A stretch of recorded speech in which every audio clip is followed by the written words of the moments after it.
There you go. Herrnstein Auto Group Hall of Fame night at Atomic Speedway. We have the new owner, one of the new owners, but you're going to be the face of this, aren't you? Charlie Vest with Atomic Speedway. That's the plan right now. Yeah. And until we see what happens. So I step on myself too many times, and maybe that'll change. We'll see how it goes. We hope that doesn't happen. Exactly. This was big news last week, and I know soon people are going to be starting to wonder what kind of changes are going to be made. You're taking this to another level, and you've got a lot of big ideas. Yeah, we're actually just nothing's changing this year whatsoever. We're going to keep everything the same. The staff is 98% the same. We're so happy about that everybody stayed, and they're trusting us to keep everything as good as it has been, and really just kind of capitalize on what Brad built and everything that he did and what he's meant to the track and the community for multiple years. So I'm hoping, and when we say we're going to take it to the next level, we're really, when we talk about that, we mean almost from a business model. We really want to diversify the playbook, kind of. We want to bring in more live entertainment. We want to bring in some cool events like the autocross event, similar to what's happening here on Friday night. So we're just hoping to, we have this great facility. It has an unparalleled history in any of the racing historians or any of the even cup drivers these days. When they talk about top 5 racetracks in the country, Atomic is always on that list, and it's our job to get it back to the heyday. And it's not because anybody did anything wrong. It's just from an entertainment standpoint, the competition is so high. You have 1,000 pieces of entertainment in your hand every single day with the cell phone and with the gaming systems. And, what do we do we got to get the kids involved. I mean, there's so many things that go into this. And I've kind of come out from a little different avenue where I'm a very analytical person. I'm in technology, and I want to analyze the numbers. I want to find out what the demographic needs. What do we need to provide to get these people back to the racetrack and show them that the show is there, but what's the gap? What do we got to do to make it worth the while to drive from Columbus, maybe drive from Cincinnati, drive from Wheelersburg? And those are the things I think that'll really get the track back to the heyday status, to maximum occupancy, and bringing back various series and increasing it, bringing in things that people have never seen before. And I think that's what we have to do. I know you hear all sorts of things when there's change. You hear good, you hear bad.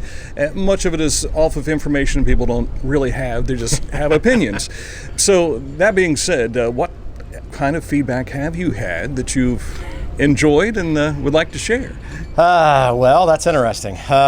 So I'm not a Facebook guy, so I'm going to apologize to all the thumb warriors out there right now. I don't do Facebook. I do it from a business standpoint. I represent and help some of the local businesses in Chillicothe, but it's mainly from a Facebook ad manager standpoint where I run a lot of ads. I use Marketplace. I buy stuff. I sell stuff. But when it comes to getting in the mix of the social, that's not me. So the first couple days, I read probably a little more than I should have. And my wife was kind of like, "You're not going to believe what this one said." And we basically just had to, we know what we're doing. Yeah. And I say that very lax. We have a plan, and it has a lot to do with the feedback that we're getting from the current crew that's there. We had a meeting last Sunday with some core members of the track, and I want their feedback. There's guys that have been there for 30 years. Those people aren't there because they make money. They're there because they love the track, they believe in the track. We have some people that are coming back that haven't been at the track in a while for various reasons, and we're just so excited to really try to just kind of do the impossible. I mean, we're competing in a social entertainment age, and we're trying to bring back an old school facility that really kind of played to a different generation. So, and that's what we're trying to do. We have some big plans. We really want to get kids involved in racing. I'd love to hear everybody's feedback on that. But whether or not it's going to be Facebook, I couldn't tell you. It's easy to have an opinion when you're sitting at your keyboard at 9:30 at night, and you can pretty much just say whatever you want. I'm not that guy. I mean, if I tell you something, it goes on Facebook, it goes anywhere. I say it here, I say it wherever. I mean it. It's a guarantee. I'm not one to fluff. If somebody says, "Oh, are you doing this?" and I just say, "Well, I can't tell you that." I can't tell you that, and I'm not going to tell you that until it's time. And there's lots of reasons, and being in this industry, how things work. So it's interesting. I appreciate. That's not true. I understand possibly everybody's point of view. But I tell a lot of people, and this has kind of been my statement from the day we last week, everybody just calm down. Nothing's changing. The schedule stays the same. We actually may add a couple events, and everybody just calm down and let's get through this year. Let's be as positive as we possibly can, and we're going to go from there. And we are going to do everything in our power to make it better. And like I said, I think we've already got a lot of keys to the success of next year coming into place, and I'm really excited, and I can't wait to make the announcements. It's going to be a lot of fun. Well, we certainly hope you finish 2021 strong, but in the same respect, it's got to be the most anticipated several months prior to 2022 that I think we'll see a lot of things take shape.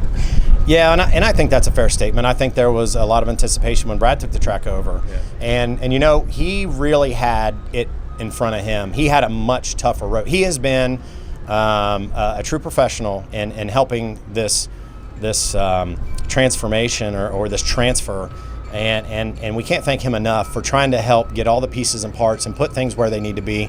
You know, and Brad's not gone. Brad's got some things that he's going to do, and I hope everybody supports him in his ventures. So we are just we're going to take advantage of every opportunity that we get and every break we get, because I guarantee you we're going to screw some stuff up. It's done with the best intentions, but you know what they say about intentions. So we're hoping to really just to get through the season. The staff is there, so we shouldn't make any, as long as I don't get in the way.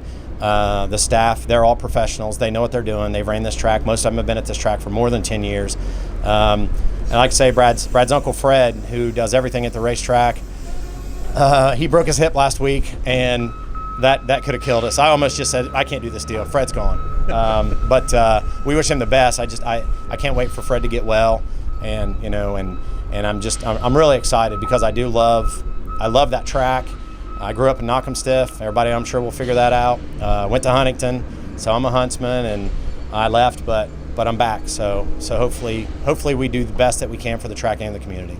Well, congratulations to you. We don't have the banners that we normally have with our Atomic Speedway studio, but we have an Atomic Speedway studio segment right now here at our road studios out at the Ross County Fair. Charlie Vest, congratulations. Thanks for joining us, and thanks for being a sponsor. Absolutely. Thank you very much.